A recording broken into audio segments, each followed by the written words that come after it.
Assalamualaikum warahmatullahi wabarakatuh. Perkenalkan, nama saya Dewi Turgarini. Saya dosen mata kuliah Gastronomi Nusantara. Di sini Anda akan belajar satu semester bersama saya. Satu semester itu ada 14 pertemuan. Pada pertemuan pertama nanti Anda dapat belajar untuk memahami konsep dan definisi tentang gastronomi Nusantara. Kemudian kita masuk kepada pertemuan kedua. Di sini Anda belajar mengenai pengetahuan gastronomi Nusantara, yaitu ada klasifikasi sejarah makanan Nusantara, pemetaan sejarah makanan Nusantara dan karakteristiknya. Selanjutnya ke pertemuan ketiga, Anda belajar tentang bentang makanan. Di situ juga tentang pengetahuan resep makanan Nusantara, ada tentang makanan di Pulau Jawa, Kalimantan, Sulawesi, dan makanan di daerah lainnya. Selanjutnya, Anda juga perlu memahami tentang klasifikasi bahan bumbu dan teknik pengolahan makanan Nusantara dari berbagai Nusantara. Tentunya Anda harus tahu yang namanya bumbu dasar putih itu apa, yang kuning itu apa, bumbu dasar merah itu apa, dan gunanya untuk jenis makanan apa ya. Kemudian kita mulai masuk ke pertemuan ke-5. Di sini Anda belajar tentang pangan lokal. Pangan lokal itu apa saja? Di situ ada nasi ya, makanan sekarang orang Indonesia banyak yang makan nasi. Dan juga ada umbi-umbian, mie, dan juga ada sayuran dan pangan lokal dari daging, bisa daging ayam, sapi, dan ikan. Selanjutnya kita masuk ke pertemuan ke-6. Di situ Anda belajar mengenai karakteristik penyajian makanan Nusantara itu seperti apa, yaitu ada makanan pembuka, makanan penutup, dan makanan utama, juga kudapan ya. Nah, ini yang ada di berbagai daerah di Nusantara. Kita masuk ke pertemuan ke-7.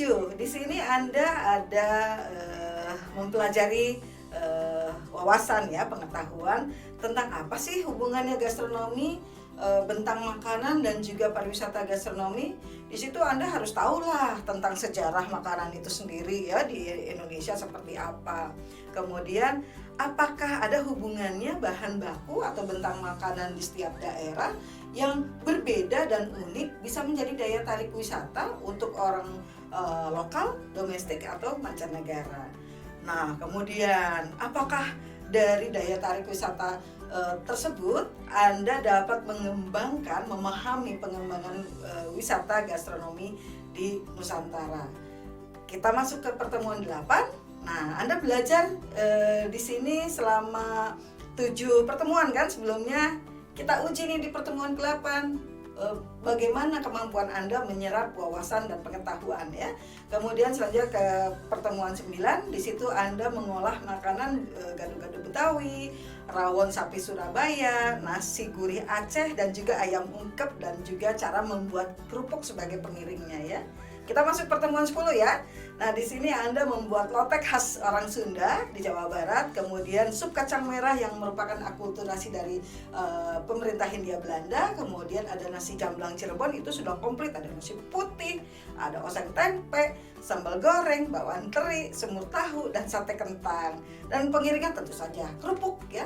Kemudian kita masuk ke pertemuan 11, Anda belajar tentang membuat soto ayam kuah kuning, nasi kucing, dan itu nasi kucing itu komplit ya. Kemudian pertemuan ke-12, Anda belajar membuat pecel Madiun, nasi kuning Bali. Itu nasi kuning Bali, di situ ada sate lilit, ada serombotan, sambal matah, dan kerupuknya. Kemudian pertemuan 13, di situ Anda membuat laksa Bogor dan nasi bakar, pepes ikan, dan tumis genjer khas orang Sunda. Pertemuan 14, bagaimana Anda membuat aneka makanan khas Padang ya. Di situ kemudian pertemuan 15, ayo di situ kita akan menguji Anda, mereview tugas Anda selama perkuliahan, tugas individu dan kelompok ya. Tugas individu pengetahuan wawasan Anda, pertemuan kemudian tugas kelompok bagaimana hasil praktek Anda ya. Nah, nanti kita akan ke pertemuan 16 adalah ujian akhir, bagaimana Anda teamwork membuat makanan khas gastronomi Nusantara. Oke, sampai ketemu lagi di pertemuan selanjutnya. Wassalamualaikum.